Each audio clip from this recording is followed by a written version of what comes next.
누가복음 24장 1절부터 6절까지입니다.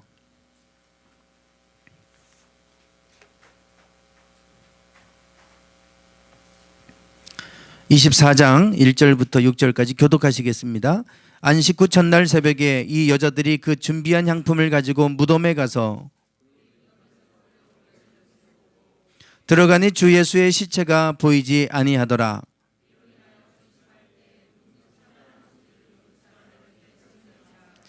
여자들이 두려워 얼굴을 땅에 대니 두 사람이 이르되 어찌하여 살아있는 자를 죽은 자 가운데서 찾느냐.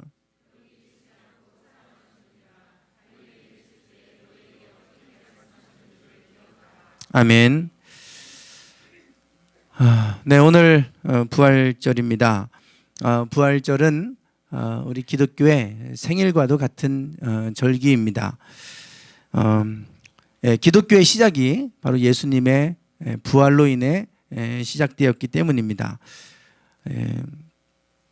네, 부활 그러면 다시 살아났다는 뜻이죠. 예수님께서 십자가에 못 박혀 돌아가신 후에 3일 만에 다시금 살아나셨습니다. 수많은 사람들이 그 부활하신 예수님을 목격했고 그리고 그 부활하신 주님을 세상에 전하기 시작했습니다.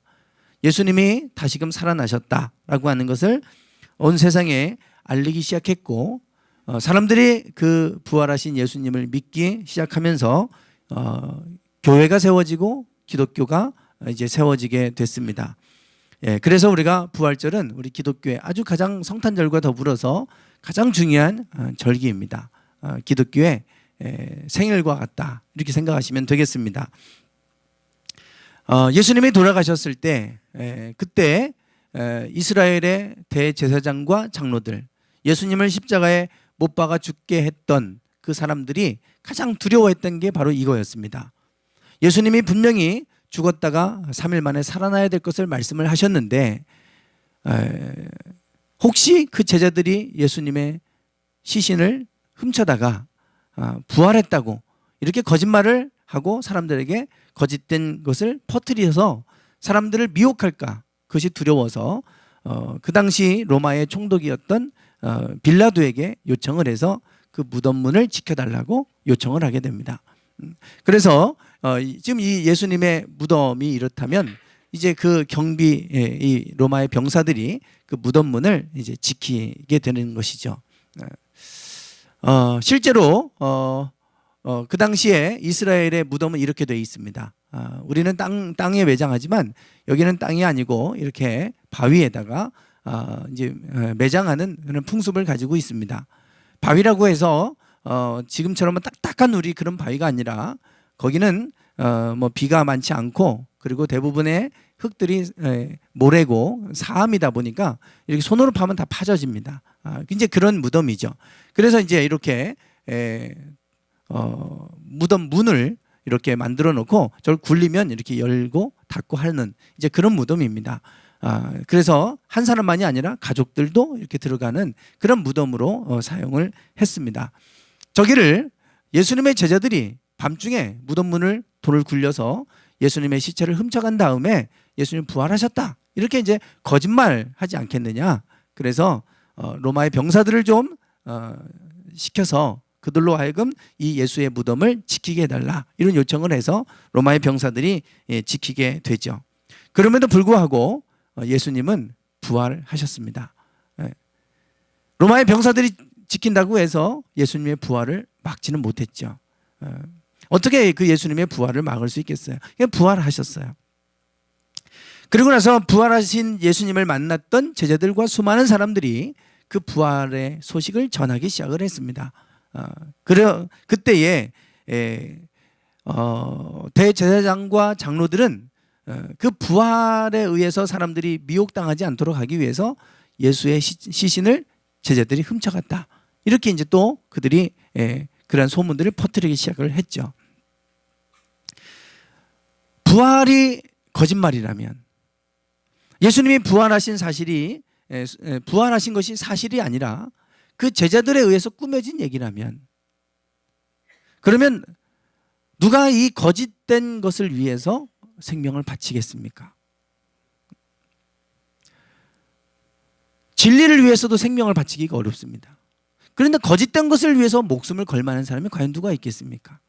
그게 거짓이라고 한다면 지금 박근혜 전 대통령이 탄핵을 받고 이제 계속해서 조사를 받고 있죠. 그 측근들이 법정에 서기 시작합니다. 그러고 나서 들리는 얘기는 그전에는 다 모르쇠로 일관을 했고 그래도 나는 모른다. 박 대통령의 혐의를 부인하고 했던 그 사람들이 입을 열기 시작했다. 이런 얘기를 합니다. 그러면서 한결같이 하는 얘기는 다 박 대통령의 지시를 따랐을 뿐이다. 우리는 대통령을 보좌하는 사람들이기 때문에 시키는 대로 했을 뿐이다. 다 그렇게 모든 화살을 대통령에게 돌리고 있다. 이런 기사들이 얼마 전에 이렇게 올라온 것을 보게 됩니다. 그렇게 충성스러운 신하처럼 보였던 이런 사람들이 이제는 자기가 법정에 서서 자기가 이제 피해를 입어야 될 상황이 오니까 모든 화살을 책임을 대통령에게 떠넘기고 있습니다. 우리가 저런 모습을 보면서 참 비열하다, 간사하다 이런 말 할지 모르겠지만 모든 사람은 다 똑같습니다. 그런 위치에 서면 자기가 살기 위해서 다른 사람들을 위해서 목숨을 바치는 사람들 많지 않습니다. 더군다나 그것이 사실이라 하더라도 진리를 위해서 자기가 살기를 원한다면 거짓을 말하기도 합니다. 고문하면 사람들이 안 한 것도 했다고 너무 고통스러우니까 하지 않습니까? 그런데 누가 자기 예수님의 시신을 훔쳐가 놓고 그리고 나서 부활했다고 거짓말을 퍼뜨렸는데 자기네들이 죽어가면서까지 그 거짓을 끝까지 지키고 목숨을 걸고 거짓말을 퍼뜨리고 결국 죽어가겠습니까? 그럴 사람이 없죠. 당시에 초대교회의 사람들은 예수님의 부활을 얘기하고 했다가 사회를 혼란스럽게 빠뜨린다 그래가지고 핍박을 받았습니다. 가장 핍박이 심했던 때가 네로 황제 때죠. 그때에 이렇게 예수 믿는 사람들을 잡아다가 로마의 그 경기장에 사자의 밥으로 죽였습니다.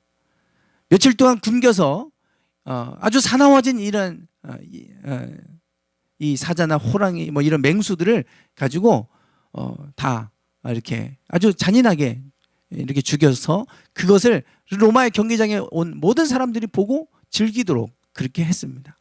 사자의 밥으로 죽어가면서 갔죠. 그렇게만 한 것이 아닙니다. 또 네로 황제 때는 지금 여기 잘 보이십니까? 이렇게 주변에 뭔가 불타고 있죠. 예.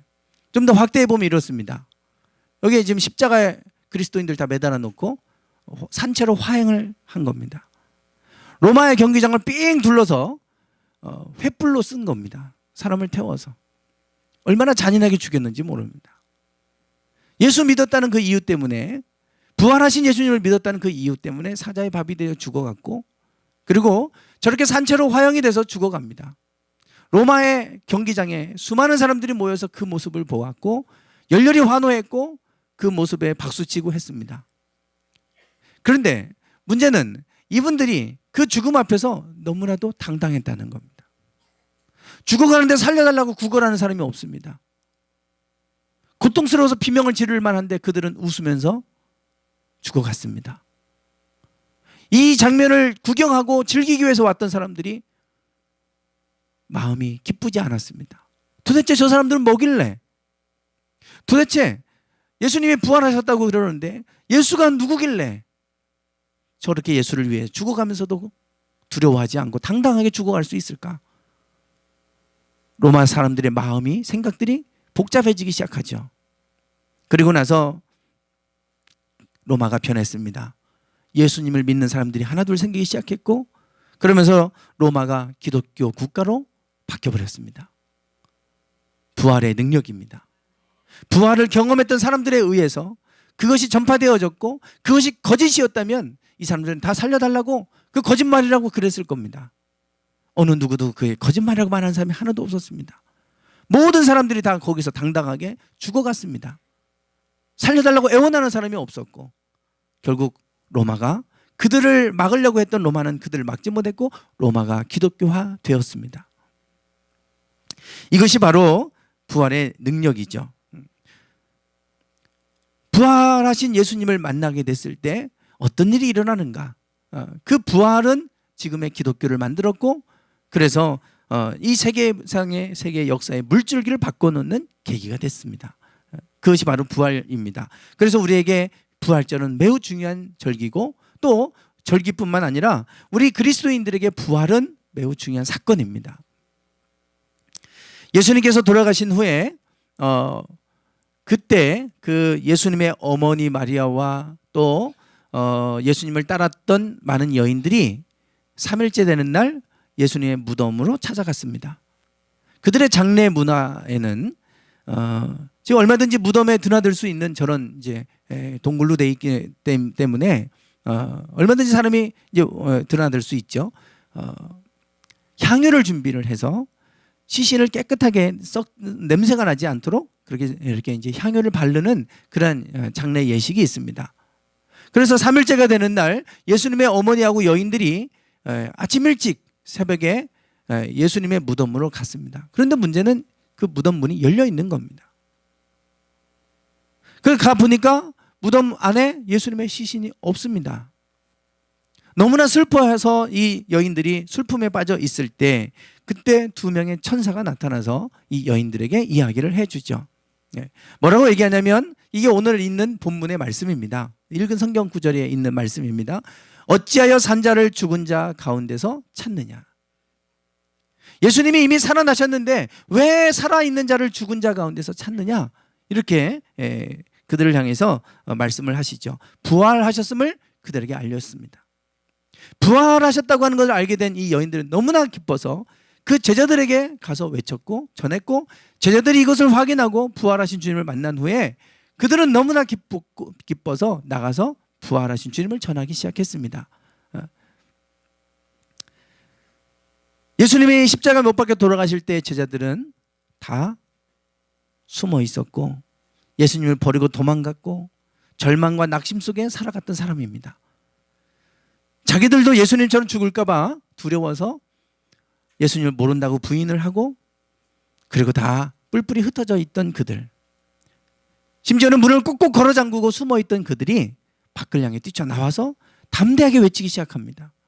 뭐 잡혀서 죽든 말든 그거에 대해서 신경 쓰지 않습니다. 두려워하지 않습니다. 그들이 나가서 외치기 시작했습니다. 놀라운 변화가 일어났습니다.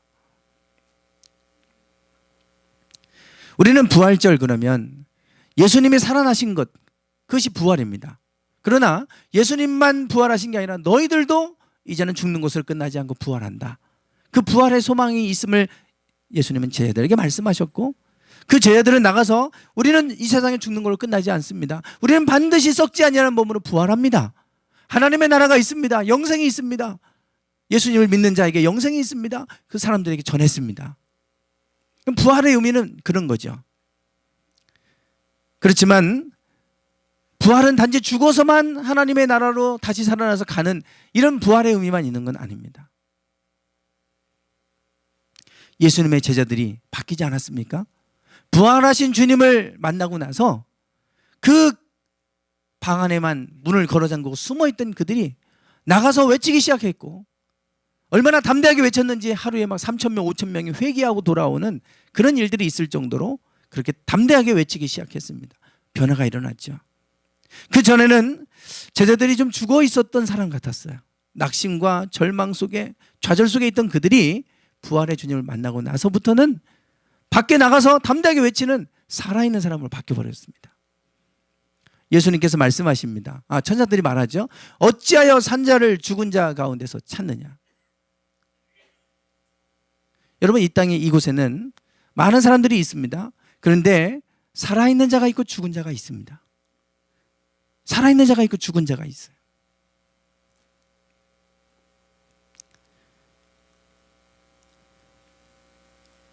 (476년에) 로마가 멸망했습니다.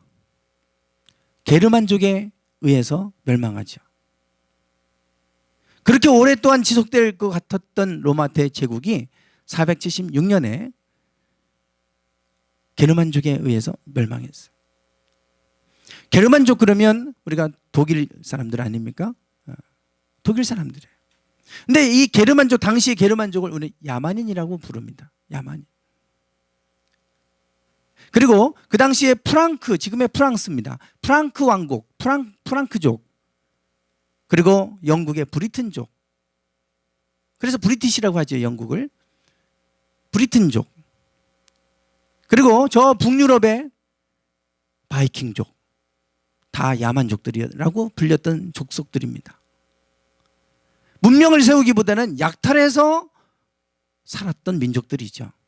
그랬던 그들이 로마를 무너뜨리고 나서 그들이 복음을 받아들였어요. 똑같이. 교회를 무너뜨리지 않고 받아들였습니다. 그리고 나서 야만족들이 편했습니다. 오죽하면 영국을 신사의 나라라고 부르겠어요.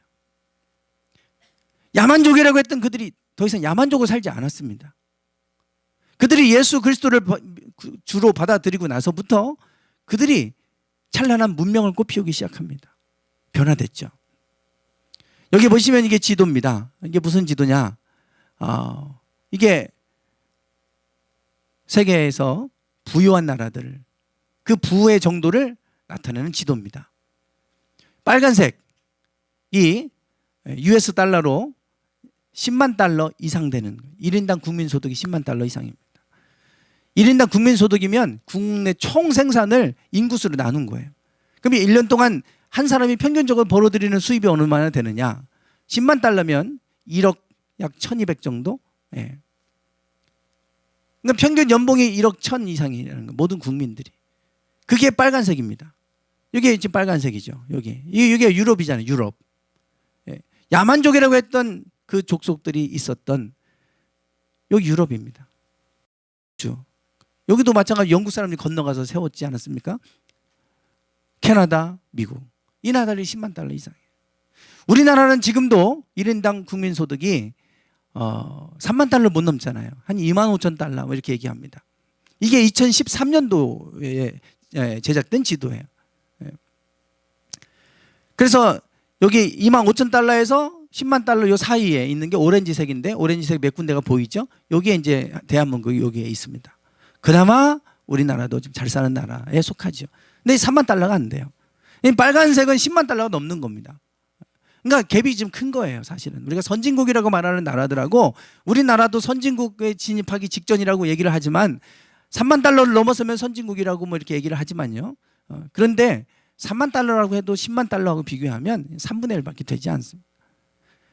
이런 빨간색 나라들이 다 복음을 받아들인 기독교 국가라는 사실입니다.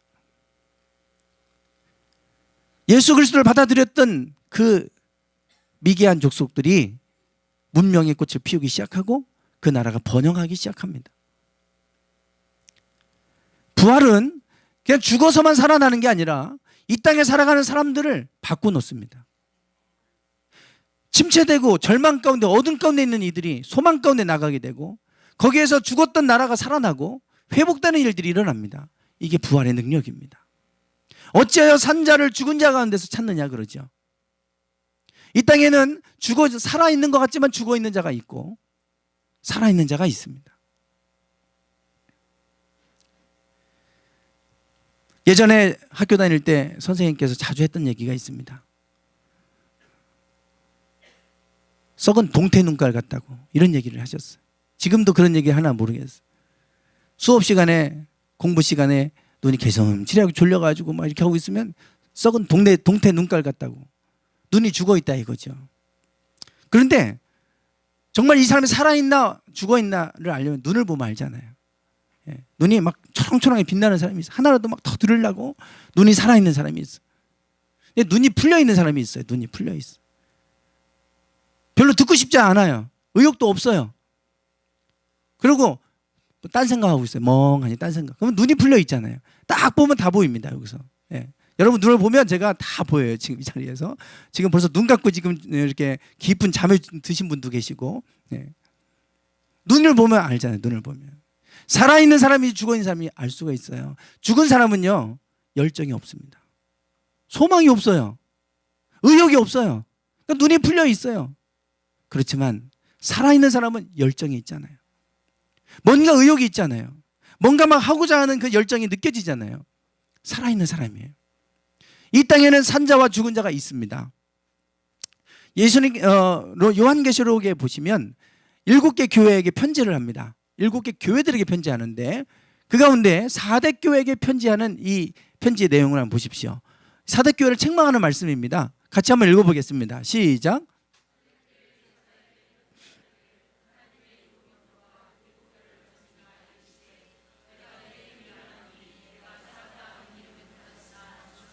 네, 4대라고 하는 살아있다 이런 뜻이에요. 근데 이름은 살아있는 교회예요. 4대 교회. 4대 교회. 옛날에는 교회 이름 질 때 명사로 졌습니다. 특별히 지역명을 썼어요. 지역명. 우리 교회도 그래서 목상 감리교회에서 목상동에 있어서. 근데 지금은 지역명 안 쓰잖아요. 예. 지역명 쓰면 되게 촌스럽게 여겨지죠. 그래서 행복한 교회, 뭐 풍요로운 교회, 뭐 사랑이 많은 교회, 뭐 이렇게 형용사로 이렇게 해서 지금 교회 이름을 짓습니다.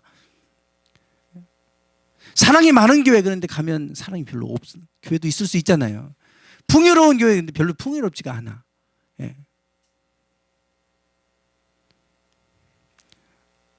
예전에 저희가 목상동에 있을 때 제가 처음 교회 이렇게 이제 목회를 시작했을 때 저희 지방에 어떤 교회가 있었냐면 국제중앙교회가 있었어요. 국제중앙교회 이름이. 그러면 저희가 목사 안수 받으려면 진급과정에 있으면 심사를 봐요. 매번 논문을 써내야 되고 설교문 써내야 되고 시험 보고 3년, 저는 5년이에요. 지금 3년을 줄었는데 저는 5년을 과정을 거쳤어요. 그래야 이제 우리가 정의원이 돼서 목회자 정의원이 됩니다.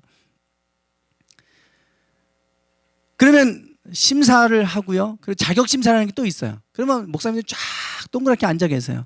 그 어른들이 다 앉아 계셔가지고 딱 혼자 이게 한가운데 앉아서 질문하는 거 다 답해야 되고 그렇습니다. 그럼 이제 질문하는 거 다 대답을 하는데 그날 제가 첫 번째로 갔을 때 저는 콤비를 입고 갔어요. 그거 갖고 뭐라 하시더라고. 혼을 내시더라고요.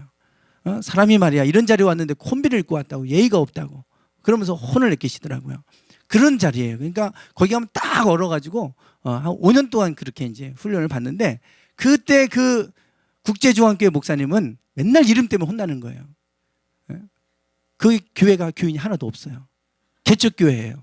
근데 국제중앙교회로 붙였어요. 이름이 이게 뭐냐고 이게. 그러면서 그거 갖고 꼬투리를 잡아서 혼을 낼 정도로 그랬습니다. 교회 이름은 아주 대단한데 교회는 텅 비어 있어요. 국제중앙이 아니라 그리고 결국 지금 그 교회는 없어졌습니다. 이름하고 다르잖아요. 풍요로운 교회인데 별로 풍요롭지가 않아. 문제가 있잖아요. 이름하고 안 맞을 수 있죠. 4대 교회가 살았다고 하는 이름은 가졌는데 그 교회가 죽어 있다는 거예요. 죽어 있다. 얼마든지 그럴 수 있잖아요. 우리가 예수님을 믿는 부활의 신앙을 믿는 우리는 살아있는 자가 되어야 되지 않습니까? 살아있는 믿음을 갖고 살아야 되는데 우리가 그 부활의 능력, 부활을 믿는다고 하면서 우리는 여전히 죽어있는 삶을 살 수 있어요. 죽어있는 삶을 살 수 있습니다. 제가 주보에 그 CCM 가수 박종호 씨를 제가 인터뷰한 내용을 실었어요. 얼마 전에 우리 함께 하는 우리 목사님들 밴드에 박종호 초심 콘서트 했던 그 영상을 어떤 목사님이 올려놨어요. 그래서 제가 보고 깜짝 놀랐습니다. 박종호 씨 그러면 서울대 음대를 나와서 성악을 하고 그리고 그것을 가스펠에 CCM에 그것을 이제 CCM 가수로 활동하면서 우리 가스펠의 선구자라고 불릴 정도로 아주 대단히 뭐 이름만 대면 다 아시는 분이죠. 박종호 씨. 근데 이분의 초심 콘서트를 딱 보는데 얼굴이 바뀌었어요. 이렇게 살도 찌고 막 이렇게 뚱뚱했던 이분이 되게 말라버렸어요. 제가 깜짝 놀랐습니다. 이상하다. 이분이 왜 이렇게 바뀌었지? 그래서 이제 검색을 해봤죠. 그랬더니 이분이 간암에 걸린 거예요. 그래서 이제 제가 주부의 그 내용들 이제 간암 치료를 받고 그리고 나서 지금 회복됐습니다. 그 내용을 제가 이제 주보에 실었어요. 어마어마한 값을 치르고 덤으로 얻은 삶. 이런 제목으로 지금 인터뷰한 내용이 인터넷에 올라와 있길래 제가 주보에 실었습니다. 이분이 인터뷰한 내용 나중에 한번 읽어보세요. 인터뷰하면서 어떤 질문을 하냐면 초심 콘서트, 초심 감사 예배라고 하는 것을 이제 처음으로 이제 공개적으로 활동하면서 초심 감사 예배 이런 제목으로 시작을 했는데 초심, 당신에게 초심이 무엇입니까? 이렇게 물었어요. 그때 이분이 이제 한 얘기가 있습니다. 고백들이 있는데 이런 이게 초심 박종호 초심 콘서트 이렇게 있고 초심 감사 예배 이렇게 돼 있죠. 이분이 어떤 얘기를 했냐면요. 그 내용은 지금 주보에 없어요. 이런 얘기를 했습니다. 저는 대학 시절 교회만 다녔지 술도 마시는 등 거듭난 모습이 없었습니다. 대학 때 성령 체험을 했는데 그리고 나서 그 이후부터 변화된 게 하나도 없고 여전히 술 마시고 여전히 사상적인 방식으로 살아갔다 이겁니다. 교회만 다니고 거듭남이 없는 사람이 교회 안에 많을 거라는 거예요. 자기처럼.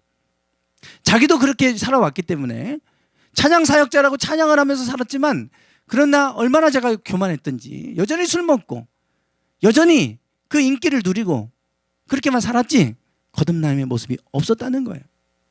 교회 안에 분명히 그런 사람들이 많을 거라는 거예요. 자기처럼. 그랬더니 이분이 간암 판정을 받고 간을 이식을 받아야 사는 거예요. 이식 못 받으면 죽어요. 다 수소문에 찾아보지만 맞는 간을 찾기가 어렵잖아요. 자기 딸이 마침 맞아서 딸이 간을 떼어줘서 이식 수술을 합니다. 그리고 나서 회복이 됐어요. 회복된 지 한 9개월 정도, 수술한 지 한 지금 9개월 정도 됐다고 그래요. 그때 간암 판정을 받고 그 순간에 자기에게 중요한 문제는 영생의 문제였다는 거예요. 과연 내가 이런 모습으로 영생할 수 있을까? 다른 문제가 눈에 들어온 것이 아니라 과연 내가 죽지 않고 하나님 앞에 심판대 앞에 서게 될 텐데 과연 나는 어떤 모습으로 설 수 있을까? 다른 문제는 하나도 보이지 않고 영생, 죽음 이후의 문제가 자기의 머릿속에 늘 있었다는 거예요. 그리고 나서 그때 죽음 앞에 서 보니까 여태까지 살아온 게 모든 것이 다 의미가 없었고 내가 헛된 것을 위해 살았구나. 다시 첫 번째 내가 대학생 때 성령 체험했던 그 초심으로 돌아가자. 그래서 그 마음으로 내가 주어진 이제 삶은 덤으로 얻어진 삶이니까 그렇게 살아야 되겠다 결단하고 이제 자신이 비로소 가치 기준이 달라졌습니다. 그게 이제 자기가 초심 콘서트를 하게 된 이제 이유라고 하는 이야기를 합니다. 우리 성도들은 부활의 신앙을 믿잖아요. 다시 살아날 것을 믿고 부활의 능력을 믿는다고 하는데 여전히 우리는 죽은 사람처럼 살아갈 수 있어요. 소망이 없는 거예요. 의욕이 없어요. 낙심과 절망 속에 살아가요. 살아있지만 죽은 자처럼 살아가는 겁니다. 어찌하여 산자를 죽은 자 가운데서 찾느냐. 여러분 혹 여러분들 가운데 부활의 주님을 믿는다고 하면서도 여전히 절망 가운데 살아가고 계십니까? 오늘 우리가 이 박종호 씨처럼 얼마든지 우리는 그럴 수 있어요. 그런데 우리가 살아있는 부활의 능력을 경험하는 믿음은 어떤 모습인가? 여기 보시면 고린도후서 6장 9절에 사도 바울의 이런 고백이 나옵니다. 우리 같이 한번 읽어보겠습니다. 시작.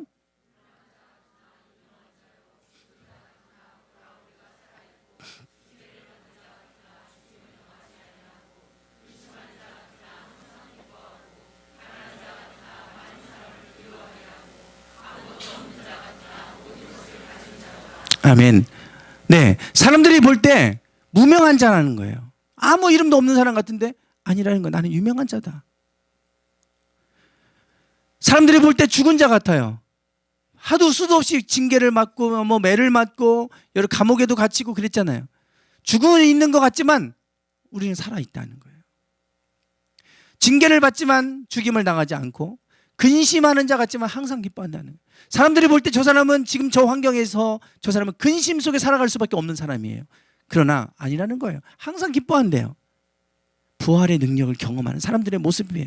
살아있는 사람의 모습이잖아요. 근데 반대로 어떤 사람들은 기뻐할 일이 많아. 우리가 볼 때는 저 사람은 나보다 기뻐할 게 많아. 근데 왜 이렇게 근심으로 가득한지 몰라요. 죽어있는 사람이에요. 그리스도인들이 하나님을 믿는다고 하면서 부활의 능력을 믿는다고 하면서 여전히 늘 이것 때문에 근심 저것 때문에 근심하고 근심으로 가득 차 있어요. 죽어있는 겁니다. 가난한 자 같아요. 우리가 볼 때 저 사람은 너무 가난해. 가난한 자 같다. 그러나 많은 사람을 부유하게 한다고 그러잖아요. 근데 반대로 살아가는 사람이 있잖아요. 우리가 볼 때는 너무나 많은 걸 가지고 있는데 늘 뭔가 부족하다고 맨날 뭘 이렇게 욕심을 부리는지 그렇게 가난함 속에 살아가는 분들이 있어요. 죽어있는 사람입니다. 아무것도 없지만 내가 모든 것을 가졌다 그랬어요. 이것이 바로 부활의 신앙을 갖고 있는 사람들의 모습이지 않습니까? 오늘 우리가 이런 모습으로 살기 원합니다. 맨날 우리가 가난하다고 말할 게 아니잖아요. 우리는 가진 게 너무 많아요.